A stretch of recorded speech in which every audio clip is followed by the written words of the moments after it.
Of course, now it works.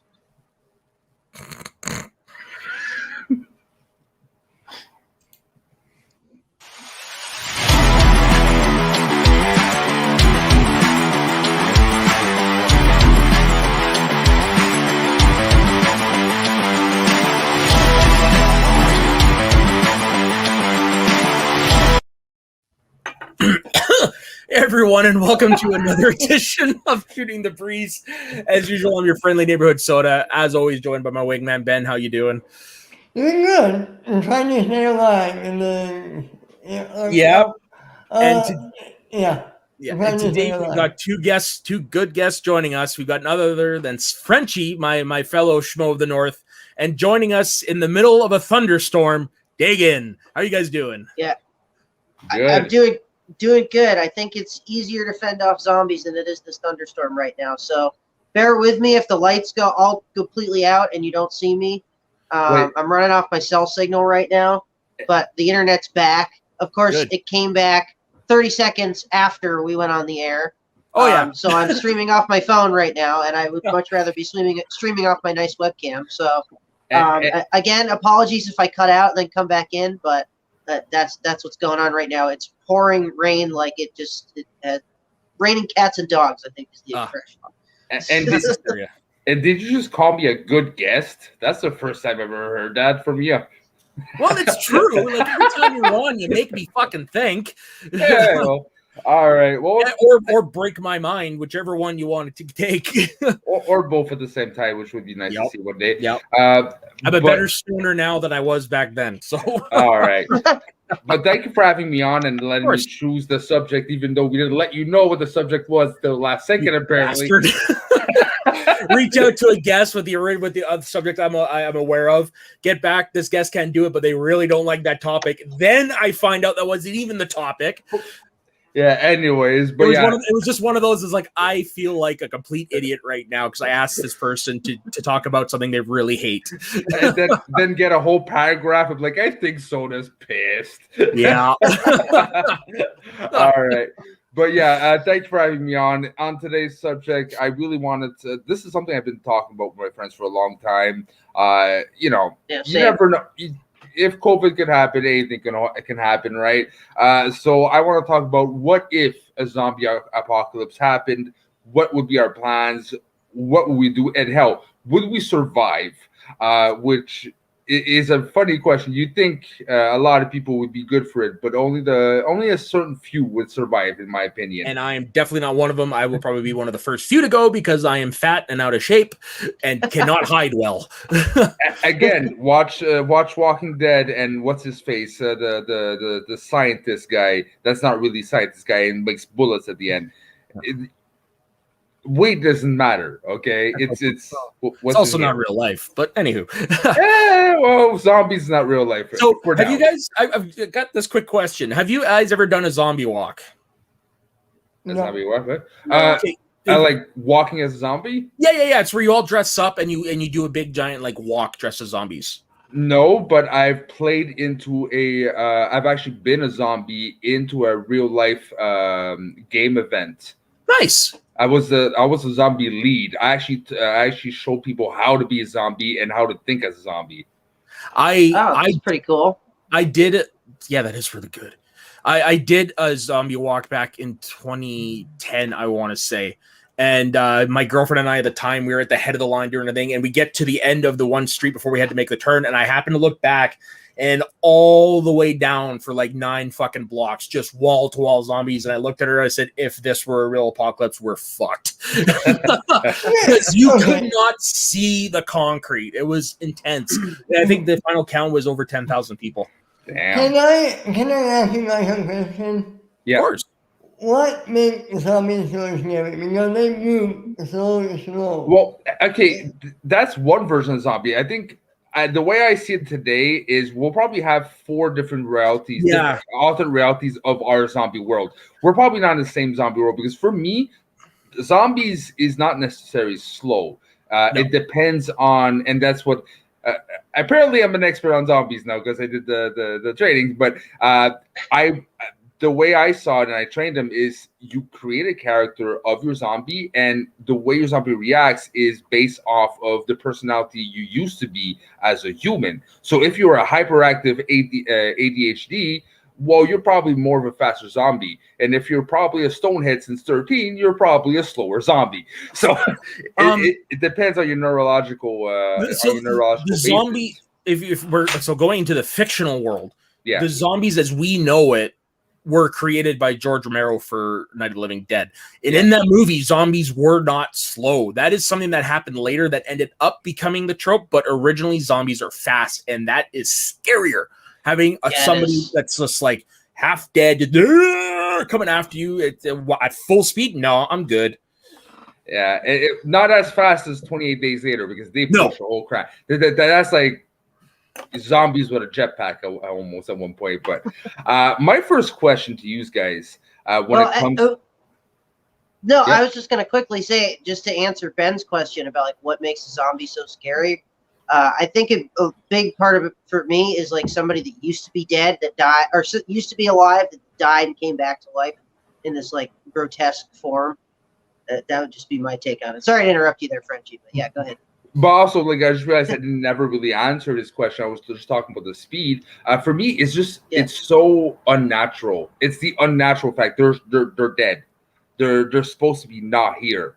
And the fact that they're still moving and you can like dismember them and just have a head and still be alive is that unnatural factor that would bring the creeps out of me. Yeah. All right. My question to you guys, if knowing our day-to-day lives, if we treat this chat right now as 4 separate worlds in the zombie apocalypse, where did you think you would be if and when the zombie apocalypse would break out? We'll start with Soda. Well, it would be 2 places primarily. One would be either my apartment, which is on the 2nd floor. So that's okay. Or where I work, where I think in total there are 3 windows and the front door that have window in it. Everything else, it's a concrete building with garage doors and stuff. I think I might be okay there. Plus, I'm next to a Canadian Tire. There you go. What about you, Dagan? Where do you think you would be whenever it would start? Yeah, well, I think with my luck, it'd probably be the same time I'm in New York City. For the Schmodown or whatever it might be. I go there like relatively frequently. So I a week. And then, a few months later, I go back again or whatever it is.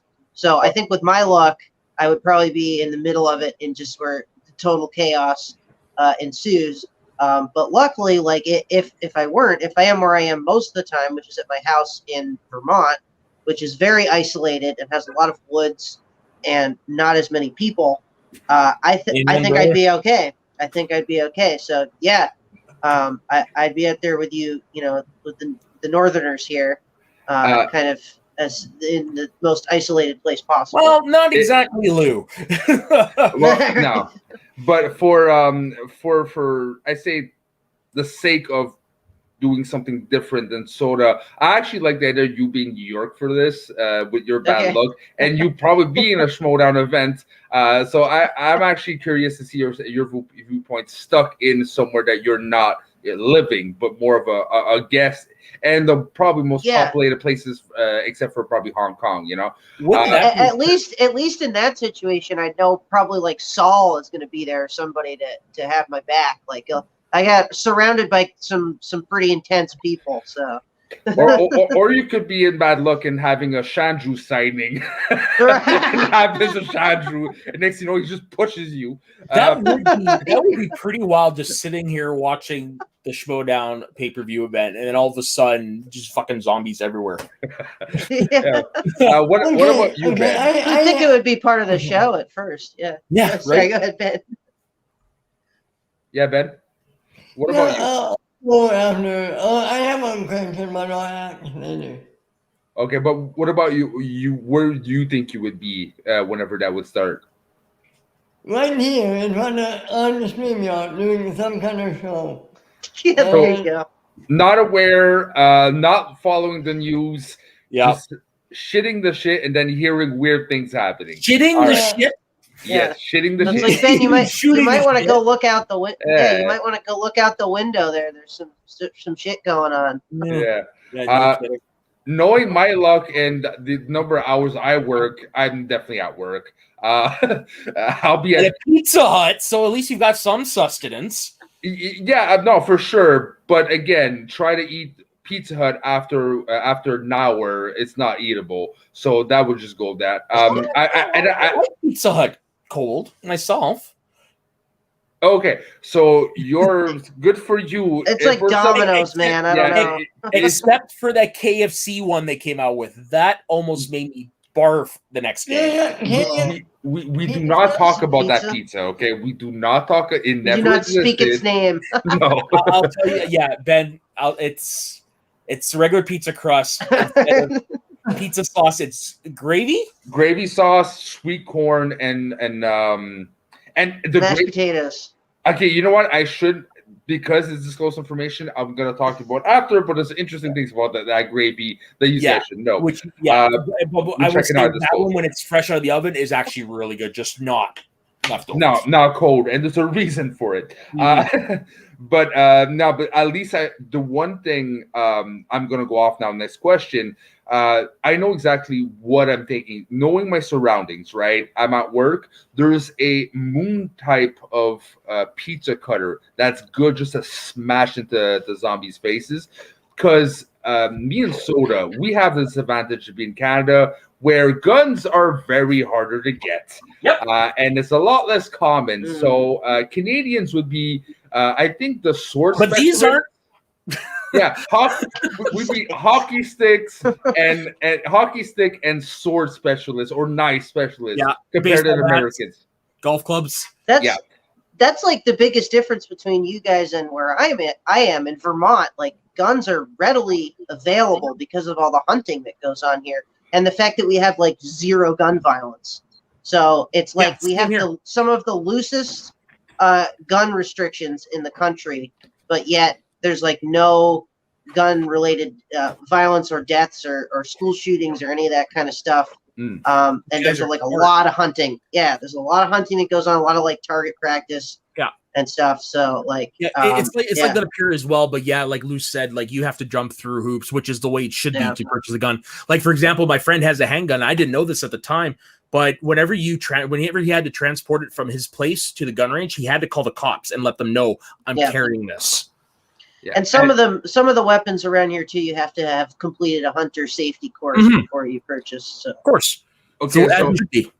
So as I was going to say, my weapon of choice would probably be the Moon Cutter because it cuts. It really cuts. I accidentally put my finger underneath it by accident one time I was cutting, and it nearly sliced like a part of my pinky. Ooh, so it's that sharp, and they do have a butcher's knife at my work, so I'm definitely taking a butcher's knife. Ben, knowing your environment when this is all starting, so like the first hour, what's the first weapon are you getting? He's going to use his headphones as a Garrett wire. Oh, there you go. Nice. Okay. Good choice. But I'll be realistic. I'm dead in the first half hour. All right, my friend. Well, I think that's all of us. Well, let's say we actually survived at least a couple of days for this scenario because we are going through a scenario a bit in this discussion. So let's say we're actually lucky and we don't die right away, Soda. We don't actually die right away. We actually survive this. Yeah. So that's the way I want to see it right now. So right now, the first thing you get is a pocket knife. What about you, Dagan? What's your weapon of choice, knowing your surroundings? Okay, I have a unique one to this area. So switching back, I know you want to pretend that I'm in New York City, but I think moving forward, I'm going to pretend that I'm where I am now in Vermont. Plow truck. All right. These things are built to move a lot of weight at a long distance. They're built to withstand driving through 3 feet of snow up and down a fucking mountain. So which type of blade are you going for? You going for a bucket? Or you going for the wedge blade? So I was talking with a buddy about this earlier, and I think we decided it's like a chain link sort of situation around the front of the plow. So we got the front of the plow. And I was saying like, oh, you could have like spikes or something up there, but you don't want to like have it so that the zombies get stuck.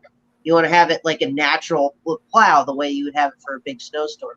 So I think that's what I got for now, because it's like easy enough to find a plow truck around here, especially in the middle of winter. So if it was the middle of winter, it'd be even better, because then you could just plow through the snow and the zombies at the same time.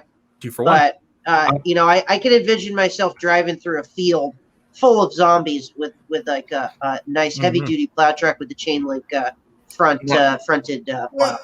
I have a question for you, Canadian boys. Me up in Canada, how hard is it to get a hold of us that morning?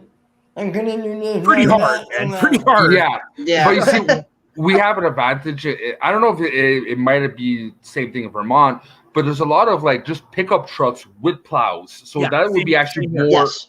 Same here. Okay, that would be not an actual like truck with a plow, but you would go into it with an attached plow. An attached plow. Okay. And because I was joking about the hockey stick. I mean, that's too lumbersome. I actually would go with my aluminum baseball bat I have in my closet in the front. I would actually go with a broken hockey stick, a couple of them, and you just put them on your back, right? So if everybody break again, go all fucking Casey Jones on these motherfuckers. Yeah, seriously. But Jose Canseco bat. Yeah, I was gonna say Dagan, like, because the thing, like, with a big machine like a snow removal plow truck, that's a lot of noise and that's a lot of gas, and that's not very. It's a nice, like, heavy duty thing. As I was saying, me and my buddy had a nice, big, long discussion about this earlier, and in preparation for the show. And his truck is big enough that the back of like the bed can be sort of propped up with some planks, some like wooden planks on each side. And you can end up fitting about 6 people in the back of this thing, like 6 to 10 people. So we imagine like 2 guys in the front driving the thing, and like maybe one guy in the passenger side seat with like a shotgun or a machete or something, and then you could have like 6 guys in the back, all with weapons, sort of just mowing down. So it's good. It's like effective for like a horde. In like the Walking Dead or whatever, they reference the horde, which is just like hundreds of thousands of zombies just everywhere. And I think it would be good for that type of scenario, almost like a tank, like just a really heavy duty reinforced tank in the form of a plow truck or a truck with a plow attached. Yeah. I was gonna say we have, I think, I have a feeling if it would be a video game, we'd 4 different type of characters, because I don't think we have the same approach. So I have a funny little story. So my friends and I, this is years ago before kids were introduced and stuff like that. We would get together and we would do these little like D&D style games. But instead of using your die or whatever, we used a knockoff Walmart Jenga tower where the pieces aren't perfect. Nice. So we had there was us. We had my friend Ashley, who was pregnant with her first child at the time. So whenever she had to move a Jenga, it was like we're scared it's gonna fall down because of the belly. And then my drunk ass friend Tony. So we start our first campaign. We're at our tank trying to figure out what our plan is, and then the DM says 1,000 yards away a zombie approaches, and out of nowhere, drunk Tony says, "I throw my knife at it." We're like, "What the fuck?" So he had to take 3. What do you call them? Wedges out, and we're like, oh, we're fucked right off the bat. No, the son of a bitch pulled all 3, and it successfully hit a zombie from 3,000 feet away, right between the eyes with the fucking knife. Holy shit! Well, all right. Okay, I have a question. We're all fans of Schmoedown here, right? Yep. Yeah. So if every competitor turns into a zombie, which competitor would you be more scared of as a zombie? Roka. Scared of? No. You know what? He's going to say Roka is because he's got a temper. He's got the aggression in him. I think it would actually be Roka. You know, yes, he's aggressive, but you kind of expect that, like an angry zombie Roka is scary. What would be scarier is the complete opposite. Seems like you cannot negotiate with it. Is a Perry Nemiroff zombie. Yeah, she's such a sweetheart. Seeing her trying to kill you at any cost would be actually fucking scary. True, but the thing with Perry is she is so small. It would not take much effort to throw her off a cliff. His question wasn't who's going to be the hardest to kill. His question was who would be the scariest. I think that's for me an argument why she is against why she's scary is because she could probably be easily disposed of. She's probably faster too. True. A lot faster. That marathon. Yeah. So she's got the stamina. Okay, hold on. I can see him being really scary. No, Harloff, I think, somehow would keep part of his brain and would actually have fun with it. No, actually, I think that would be Ellis. But anyways. Oh, yeah. I gotta say, you know who would be scary? I got it. Flaps. Why? Why Flaps? Because a zombie dressed like that. Zombie Flouse. That's hilarious. That's like Harry Potter Bogart to me. No. Okay, so to be honest, Brett Sheridan does not scare me. But again, he's too funny. Yeah, and similarly, like somebody you wouldn't expect because they're so nice. Both guys in Shazam, like you got Brennan the Kid Meyer, who's like the nicest guy. Canadian. Like him, you wouldn't expect. Like, oh God, like him, and then like William the Beast. Bibiani, Zombie Beast would be no fun to deal with either. So the team's champions, Shazam there. You know who would be a pain in the ass to deal with as a zombie? It would be Chandler. And the reason why I say it is Chandler is up there, personal feelings aside, whatever, it's because the guy is a wiry, gangly person. Watch him dance and see how smooth he moves. Now imagine that as a zombie. Yeah. Now, it'd be like a rabid monkey just all over you. Like, what are you? Yeah. Got a lot of energy. Yeah, anybody with a lot of energy. Yeah. Okay. Oh, the smash. Yeah. Stocky, built. He beats cancer, becomes a zombie. That's shitty for him. Yeah, seriously. But I can't wait to break that to him. Going on the Schmodown route again, going complete contrary. Now, I'm not talking about as a whole group, but let's say just as one partner. You're trying to figure out shit. You're trying to find civilization. Who would you choose as a Schmodown person to be that partner? Past or present. Anytime. Jason Inman. Yeah, I was gonna say the same damn thing. Jason Inman. Yeah, he's very smart. Okay. He's military. Yeah, exactly. It's still my favorite comeback in all the Schmodown. As someone who's actually been to war, let's do this. That's a tough one to top. Yeah, I don't know if I got anybody else. I mean, well, you know what? Mara would be good as well, because this is not number one, but she knows how to cook pretty much anything, and plus she is also ex-army. I was actually thinking both Mara and Dan would be a nice team to have. Oh, for sure. He might not have military experience, but he has a good noggin, and I'm sure he has some grit when it comes to situations. Me would be Kaiser. Oh, for sure. Kaiser, yeah. I find no one more solid as a partner to get your back, and you got his back, than Kaiser when it comes to that. You know who'd be the funniest person to have leading your pack? Would be Dagnino, and not because he would make you laugh, but just I wouldn't be surprised with Dagnino. All of a sudden, this happens, and all of a sudden, he's the ultimate survival expert, and he leads you to the finish line. But no, that's the thing with that. No. Wait, here's what we're gonna do. Be funny. I don't think it's possible. Look, here's what we're gonna do. We're gonna be really quiet, and when we get to the door where the zombies are, we're just gonna walk right through. Yeah, but you see, Dagnino, because the zombies wouldn't see it coming. Dagnino, I'm sorry, Dagnino. Okay, he's the last person I would trust. I don't even trust someone with a plastic spoon. Okay. No. I'm with you. I wouldn't trust him. I'm saying, as a scenario, it would be funny. Is all of a sudden you're stuck with this guy as the leader, who we all know. We're saying it's a most entertaining situation to maybe observe from. Yeah, observe, not to be a part of. Exactly, because to be a part of that shit, I'm sorry, he would survive for a reason, because he would push everyone, betray everyone, and make sure he survives. The whole world is going to go up because of a nuclear explosion or whatever. And the only thing left are going to be cockroaches, Keith Richards, and Tom Dagnino. and to this point, probably Betty White as well. And somehow the Finstock mask. and from this point on, I think also is a safe bet saying Newman is probably well attached to Dagnino. Mm-hmm. Griffin Newman will be a salacious crumb. Going in all seriousness, how about KO and Shannon? No. Stab you in the back. Another one that'll stab you in the back. Or if we're going off their Schmodown personalities, yes. Yeah. Not just stabbing in the back. It probably would take some time. They probably stab you in the back if they feel threatened or they're losing their power. They would have to control a lot of the things, and if they see they're a threat and you're not going to their plans, then the betrayal comes. And like I said, that if that's where the characters, correct, but in real life, real life, I would want Shannon there. She's a registered nurse. Ooh. True. What about Roxy? Good point. Yeah, you know, Roxy would be a good person to have.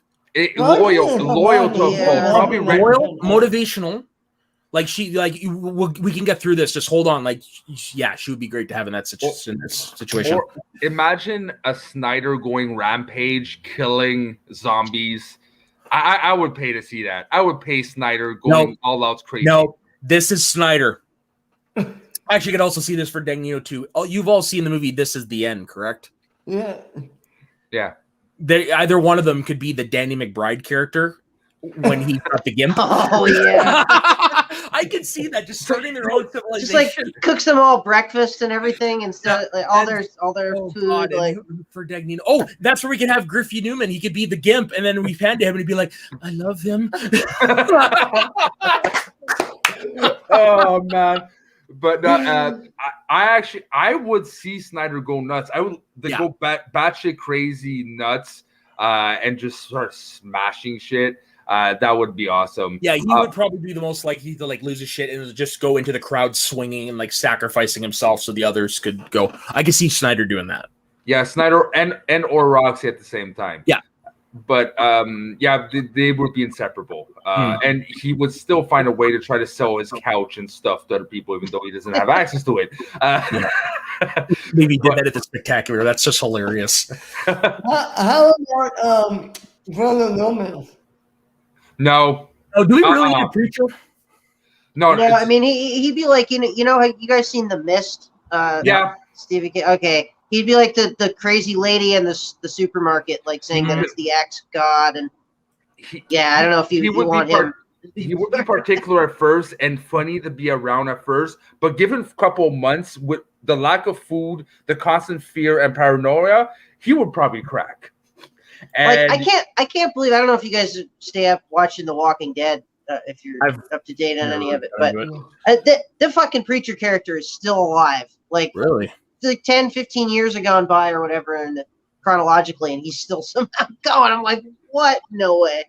Yeah, but they didn't follow the comics at all. Now, going on, he's got an awesome death in the comics. Yeah, and before we continue, I do want to say I can tell you who the Rager would be. He would be the Kevin Dillon character in the movie Poseidon, the egotistical guy. Oh, I got this, and one of the first people to die. All right, and going on the next question. Basically, okay, you just started, you got your weapons. Again, in my reality, the zombies, the way they are depends on their personality as they were as humans, because they're not, the virus or whatever happens is still based off your neurological balance, right? So it would really... Muscle memory. Exactly, muscle memory and just the way you were chemically in your brain, right? Mm-hmm. So the threats are very real. You got some slow, you got some smarter, you got some more, dangerous, aggressive, some more passives. So basically, you cannot know what you're facing until it starts attacking you, right? Mm-hmm. So what's your plan? Do you go solo? Do you try to go groups? Do you have someone in particular you're going through right away contacting? What's your first thing you would do? And let's start with Ben. What would I do? I would run until I found shelter, and then I would just hide there with a weapon, guarding. Hopefully I have food, just biding my time until people come to get me. I'm lazy. I'm not fighting. I'm waiting and I'm thinking, how can I defend myself against these zombies? And I just do that. What about you, Diggins? What's your first thought train, your first action?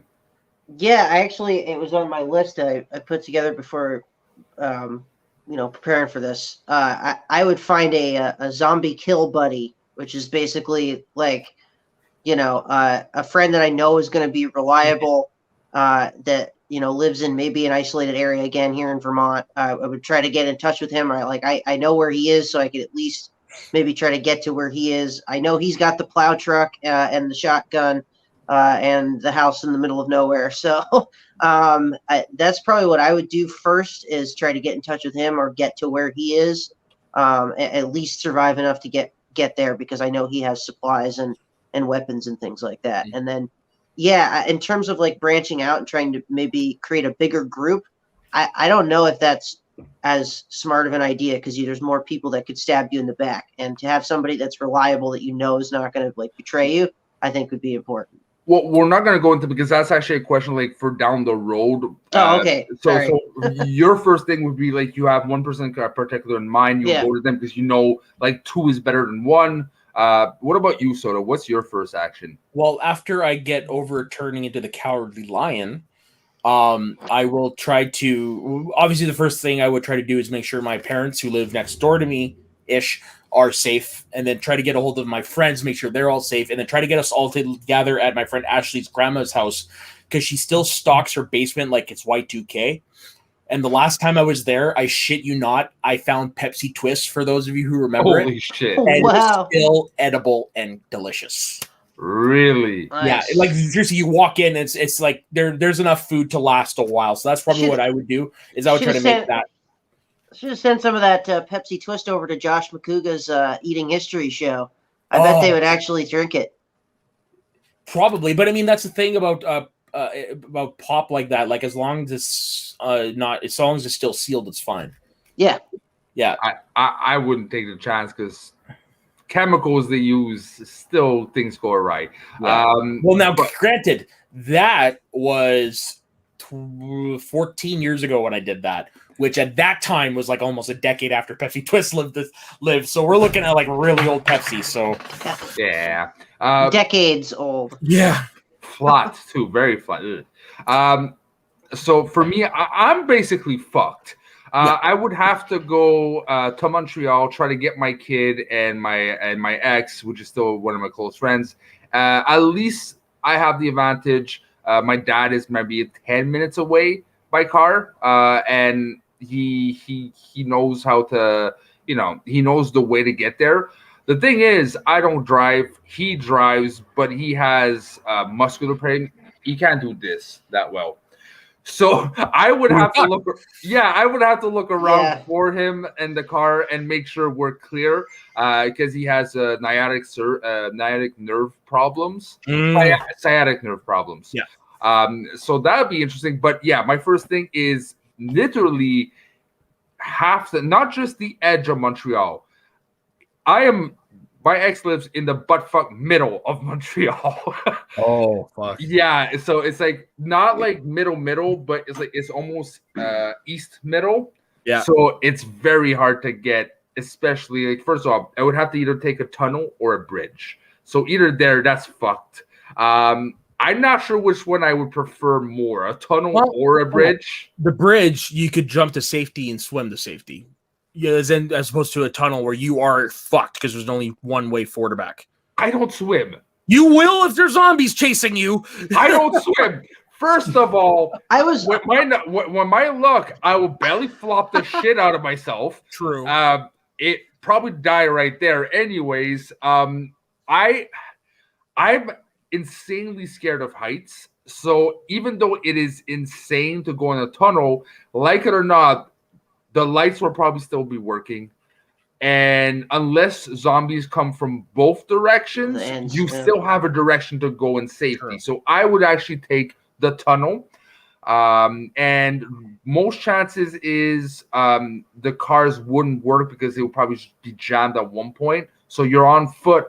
But if I can communicate with Cynthia and Mo, obviously my girl wouldn't be talking because she's a year and a week old now. Yeah. But if they're able to come towards me, I would definitely meet them halfway if possible. But yeah, I'm pretty much fucked.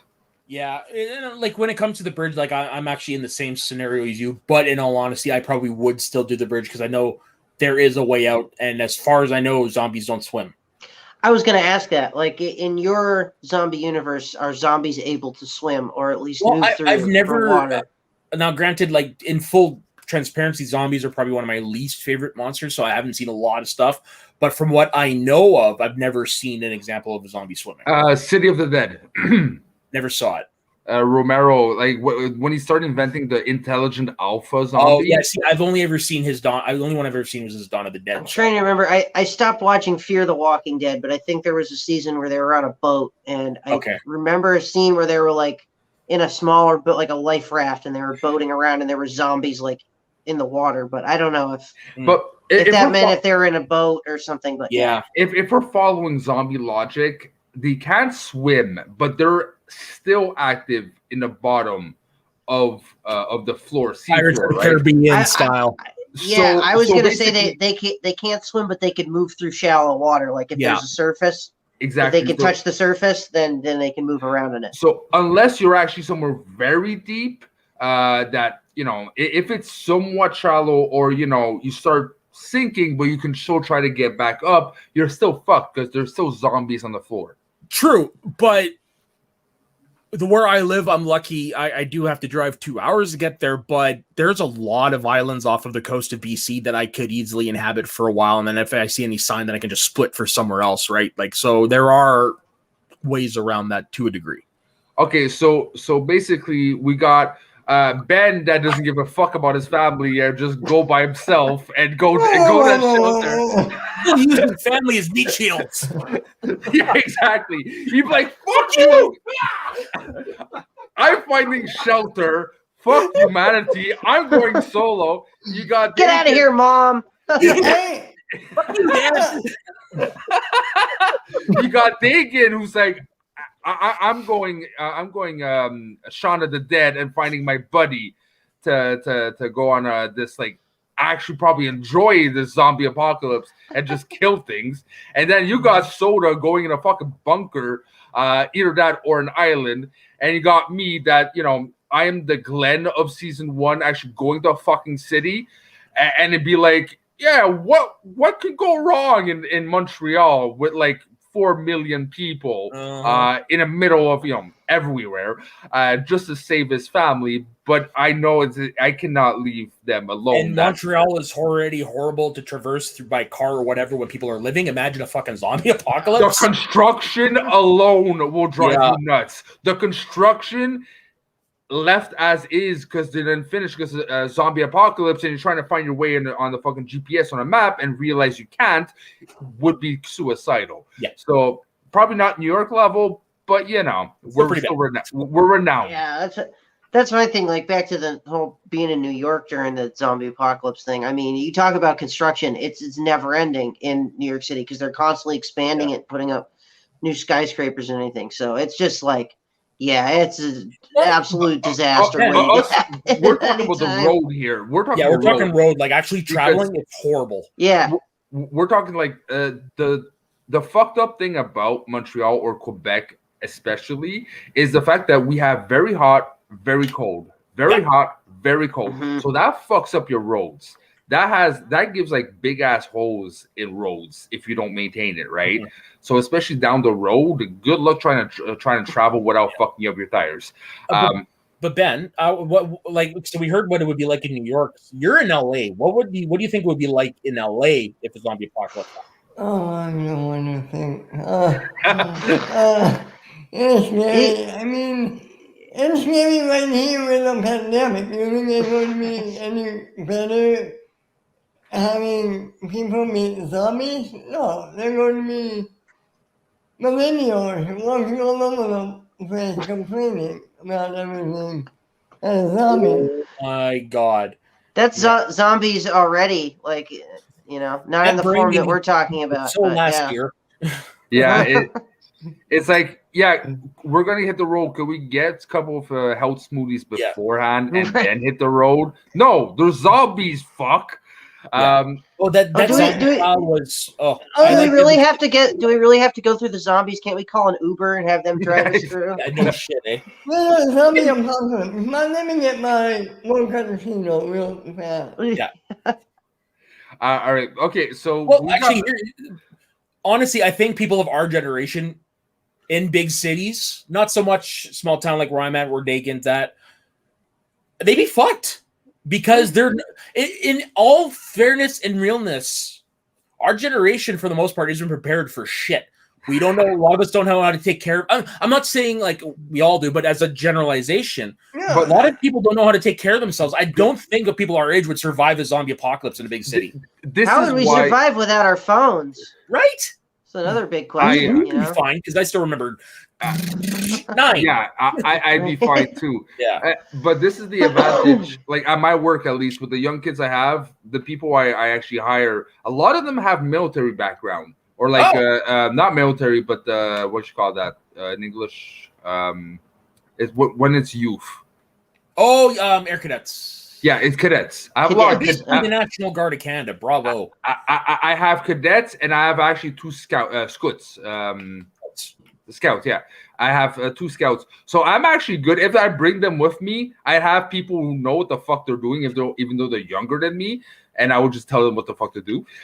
So I'll be okay. But that goes to my next question. Let's say you go to your destination, right? Like again, like I said, Ben, fuck your family. You're going solo. Well, you know what? I want to change my answer real quick. I'm sorry. Yeah. I want to change my answer. I'm going to save my dad. I'm going to take my family. We're going to leave California, and we're going to find one Swanson because you don't know how to take care of a Fucking A. I almost quit my job yesterday because my boss said my Ron Swanson Pyramid of Greatness was creepy. Are you joking, or you really wanted to quit? He actually said that, but I am joking about quitting. Okay. Yeah, no, I love my job too much. But you're not allowed to hang it? No, I'm allowed to hang it. He was just busting my balls. He was just busting my chops. But I do want to go back to Lou's thing about the Scouts. There is a movie called what is it? The Scouts Guide to the Apocalypse or something like that. Yeah. Check that out. Funny coming of age zombie movie. Yeah, I've seen it. It's actually pretty good. Another movie I want to check out. And the Apocalypse with Anna Kendrick. Oh yeah. What? Which one? Haven't seen that. It's called Anna and the Apocalypse. Yeah. Anna Kendrick was in that? Heard of it. Never seen that. No, I've heard about it on Netflix. Probably my favorite zombie movie is Warm Bodies. I like it because it's a different take on zombies. Yeah. I can't even see one was No, it wasn't Anna Kendrick in Anna the Apocalypse. No. It was somebody by the name of Ella Hunt was the main actress. Yeah. I don't think Anna Kendrick's ever done a zombie movie.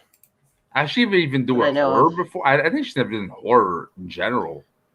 She was in that weird movie with Blake Lively that was kind of like almost a parody of like Gone Girl or whatever. But shit, you're right. She was in the Apocalypse. I just assumed because it was called Anna. Well, Anna Kendrick has not done a zombie apocalypse movie, but she has done a movie called Rapturepalooza, which is about 2 teens who battle their way through a religious apocalypse on a mission to defeat the Antichrist. Oh, there you go. With Craig Robinson as the Beast. Now, Craig Robinson. And like, listen to this cast. You've got Craig Robinson, Anna Kendrick, John Francis Daley, who wrote Spider-Man: Homecoming, Rob Corddry, who was the Lou in Hot Tub Time Machine and pops up in a lot of different things, Anna Gasteyer from Saturday Night Live, Thomas Lennon, Ken Jeong. Wow, that's a and more people. I gotta check this movie out. Now, and you guys have now maybe want to see Anna Kendrick in a horror movie as well. I think she'd be fun in a horror comedy. Interesting. It would yeah. Or a bit like what's the Cabin in the Woods style. Yes, it's serious, but it's got humor. Yeah, exactly. Not a pure comedy like Tucker versus Evil or whatever. Doesn't take itself too seriously. Yeah. Actually, what I think would be fun would be to see her be as the final girl in a movie that pays homage to the 80s slasher films. That's kind of what I was thinking. In that same vein as Cabin in the Woods, where it's a slasher film, but it knows what it is, and it makes light of itself at the same time. Almost like Scream or something. Yeah, like Scream. Yeah. And it ends up she's actually the killer. But anyways. Scream 4, everybody. Yeah. What was I going to say? Yes. So now the plans, we got our plans. We're doing it. Let's say we actually survived like 2 weeks, right? What is your main priority? Like for me, obviously, is keeping my family safe, but some people would stay more in place and try to gather things. Some people would try to move to a more secure location, more weapons. I'm guessing it's depending where you are. Me, it was definitely be moving out of the crowded areas and go north. That's true, because I'm not going south. I'm definitely not going south. There's too much population, even though like Vermont is, is the closest state to me. A lot of people are going to Vermont because they're probably going north, right? Mm-hmm. So to avoid population, I'm already going north. What about you, Soda? Would you be moving? Would you be gathering? Would you stay in your bunker? What would you do? Basically I would try to get as many survivors as possible and try to possibly find a place where we could where we know we'd be safe pretty much. So, I would try to find like a place a stronghold or something like that. Yeah. So you're an automatic settler. You wouldn't do your not exactly settler. Like I want to make sure I can get as many survivors as we can and then try to find wherever it could be, like the next town over or whatever, but try to. So going into that aspect, Walking Dead style. Exactly, that's what I was saying. Even Walking Dead did it. What would be your location of choice then if you're doing a bunker, not bunker, but like a settlement, just to try to survive at first? What is your number one building of choice? Well, I'm trying. Okay, fuck. What would that be around here? Well, like I said, my work would be actually a pretty ideal place because it is a giant concrete building.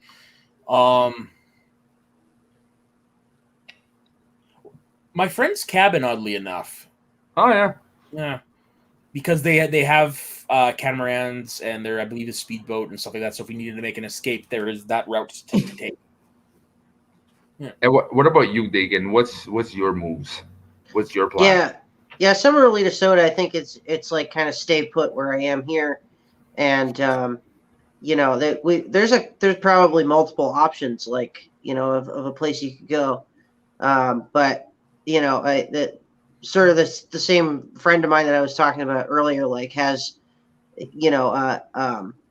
his family owns a distillery, and it's like literally at the top of a mountain, like right at the peak.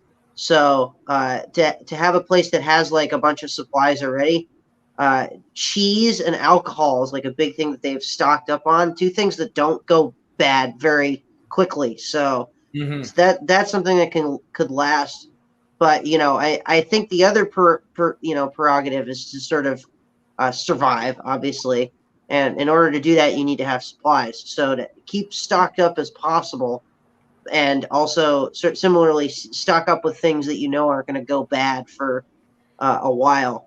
But sooner or later, after years and years go by, I mean the supplies are going to run out, right? So another good option is like a farm type of situation where you can grow crops, have animals, and sort of be able to sustain that way. Before we go to Ben, and this is why I'm not a settling type like you and Soda, is the other human factors. We need to be safe. They have what we need. We're going to take what they need. Right, I'll be a lot less scared of zombies than actual humans if I be settled down in a place I have a lot of things stocked up or a really good location. Because honestly, I think it's probably harder to kill a human than a zombie because they actually could have a plan, right? So that's why I wouldn't settle. I would one of those grab and go type of people. I would go in little communities, grab them what I can, and not stay one place. And head up to probably the northern territories of Canada because you can't get more north than that. And you would have to stock up first, but then you probably would have to learn how to hunt or how you can start making your own alcohol and learn how to do your own cheese or learn how to do your own stuff, right? And the one advantage of where I'm going is the people who live there are already self-reliant. The Nunavuts, the Equinuts, the civilizations there been living off of hunting and doing their own stuff and building their own houses by themselves. It's a hard place to access, right? So they have to find solutions themselves. So they are the experts at surviving by base. And you know what? They would turn into a 30 Days of Night scenario. Oof. But that's we're not scary. we're not dealing with zombies though. But yeah, no. But I'm saying a style scenario. Yeah, that's the thing though, that you would always depression, like morale. You would ask yourself or question yourself, why am I still alive? And is it worth staying alive? Because at one point you just get like 30 days of no sunshine, and you're just like, fuck my life. What is the point of surviving? And then I look at my girl, my baby girl, like, that's why I'm here. What about you, Ben? I would take my family. We would just keep moving until we found a place with human population enough to be we would want to be, part of a group so we could work together and fight and develop plans and be able to live with this and be able to find a way to defend ourselves against the zombies. But let's go more precise, Ben, though. Find you got Soda that has a clear plan of staying put. Dagan 2 has a clear plan. I have a path. What would your my plan is to keep moving. Never just keep moving. Always keep moving. Don't stay in a place more than a week. Keep moving. Trying to find a stable place. And are you going south or north? Hmm? Are you going south or north? Going east. East. Oh, so you go more middle. Yeah. You got the smaller counties and states, right? There's a lot less population, a lot more trees, wildlife. So so you, yeah. All right. Now, no, go ahead, Ben. Go ahead. No. Keep moving west and east until we find a good place to settle down and build a community to fight off the zombies. That's what I would do.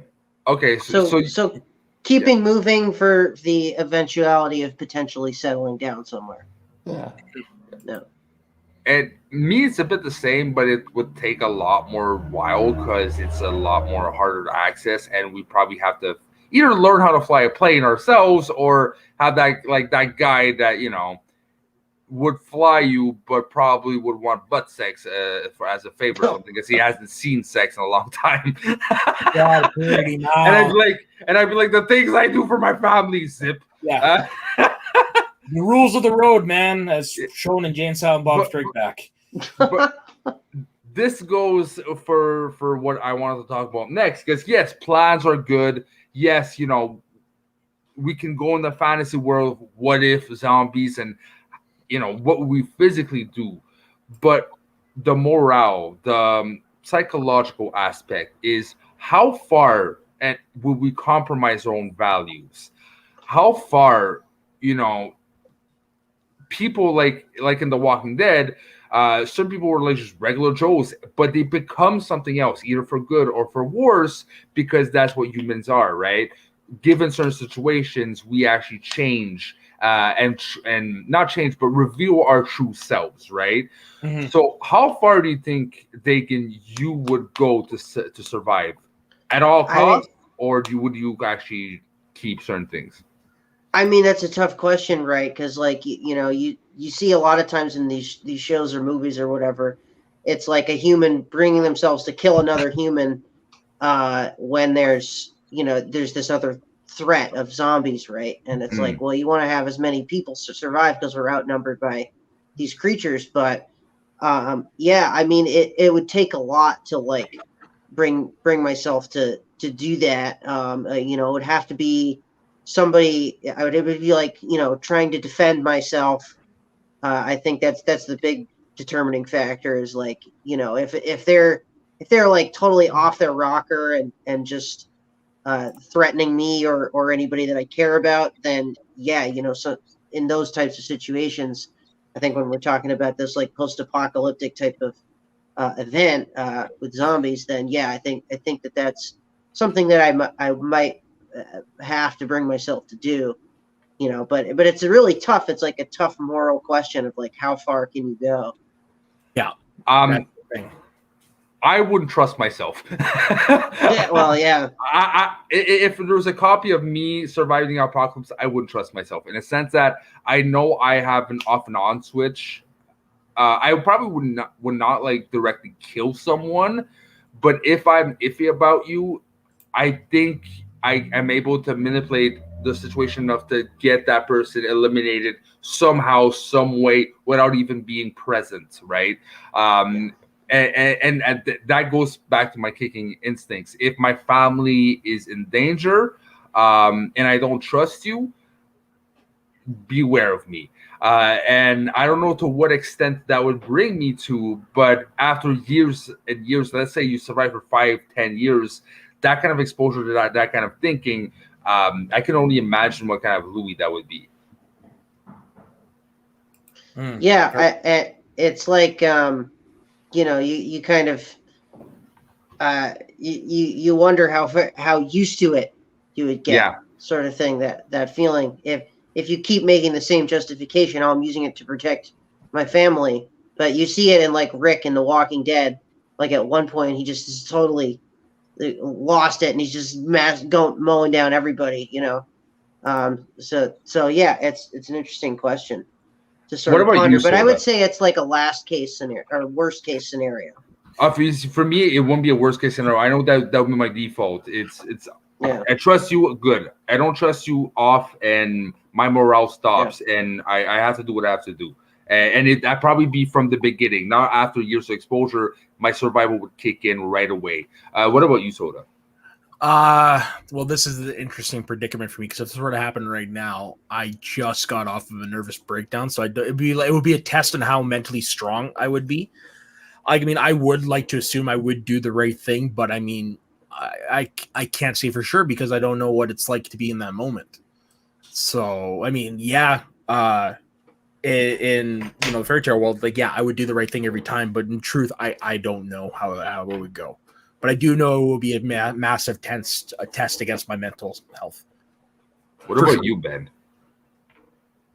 I've been trying to do the right thing, but I don't know. Who am I kidding? Of course I'm going to do the right thing. I mean, I don't have going to get some grain put in my body. I'm in the same boat as Ben. Like, I would do the right thing, but it's just I don't know when doing the right thing stops. Yeah, that's the thing. Like at one point, like when it comes to survival, and you're in a situation of psychological stress all the time, the right thing is what villains try to do. That Thanos was trying to do the right thing and trying to fix the planet, and self-justified his actions, saying it was the right thing to do. Yet he is still the villain. So the right thing can get twisted very easily when it's self-justified. The means, the means go to an end. So that balance right there is very interesting to think about, how you would actually react, and would people actually trust you at one point? That's the thing. And like, you never know, you get into a scenario where it's like oh, shoot that person. They're turning, and then the other person would be like that, and you actually shoot the wrong person or whatever. Like, I mean, yeah, it's just like, where does the right thing become not the right thing anymore? Yeah, like situation like someone who's diabetic, which would be my dad, right? So I would be faced with the fact that I know after a while, if he doesn't have his medication, he's going to endanger my family. My dad is selfless and smart enough to realize this on his own. He probably sacrificed himself a long time before, make sure me and my family safe, and probably then be like, you gotta cut me loose. I'm a liability.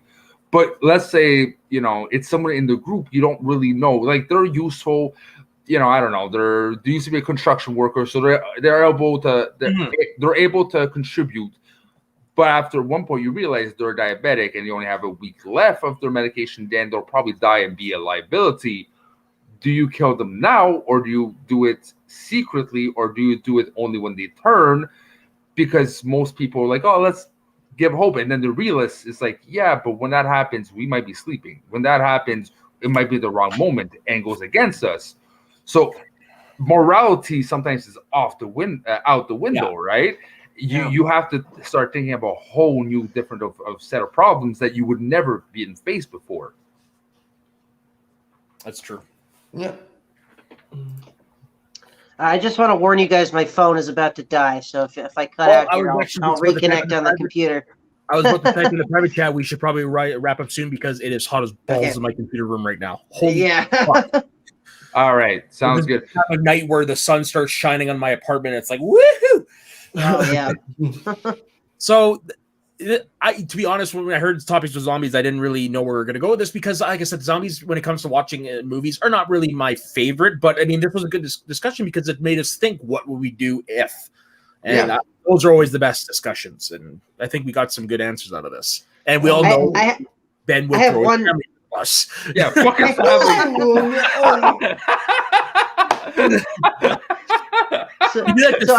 Dad. You to his friends. I'm kidding, Ben. I'm kidding. I know you could kill me. So on that note, I have one final question for you guys, if it's all right. What is your favorite? What is your favorite interpretation of a zombie apocalypse? Like, is it the original Night of the Living Dead, or The Walking Dead, or Shaun of the Dead?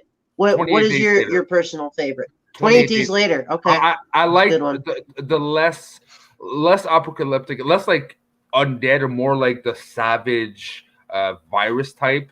I find it's probably the most realistic in the sense that, it's less about like undead and more about losing control of your mind and your capacity. The thing is, with those kind of zombies, they don't live long, right? You cut off their arm, they're going to bleed out to death. They're going to die because they're still human by base. And I find that's probably the most realistic. And I actually like more realism in my horror. So I would go towards that. See, I'm going to go with a movie that I think is realism, but is the opposite version of realism in terms of it's more in how to me, the real world humans would react. And it's Shaun of the Dead. Like, I mean, I know there's a lot of laughs in there, but if you actually think about it, that is probably the closest you'll see to what an actual human would go through during a zombie apocalypse. What about you, Ben? Not in terms of like the zombies themselves, but in terms of like Sean's journey, like what's happening to the humans. Right. I'll be honest, the White Walkers from Game of Thrones. Oh yeah, interesting. They are zombies technically, magic-based zombies. They're the scariest. Does I Am Legend, are those zombies technically, or they're like weird vampire undead like things, right? I think is it really explained? I don't think they ever really. It is that they were humans. I think that's not that is the twist at the end of the movie.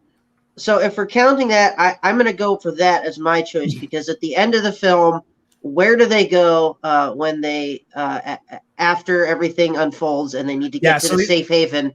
It's Vermont. Come on, it's Vermont. So post-apocalyptic zombie apocalypse, the place to go is Vermont. So they're not zombies, unfortunately. They're mutated humans, is what it is, according to Wikipedia. Which I guess could be a form of zombie because you're not really yourself. Because Yeah.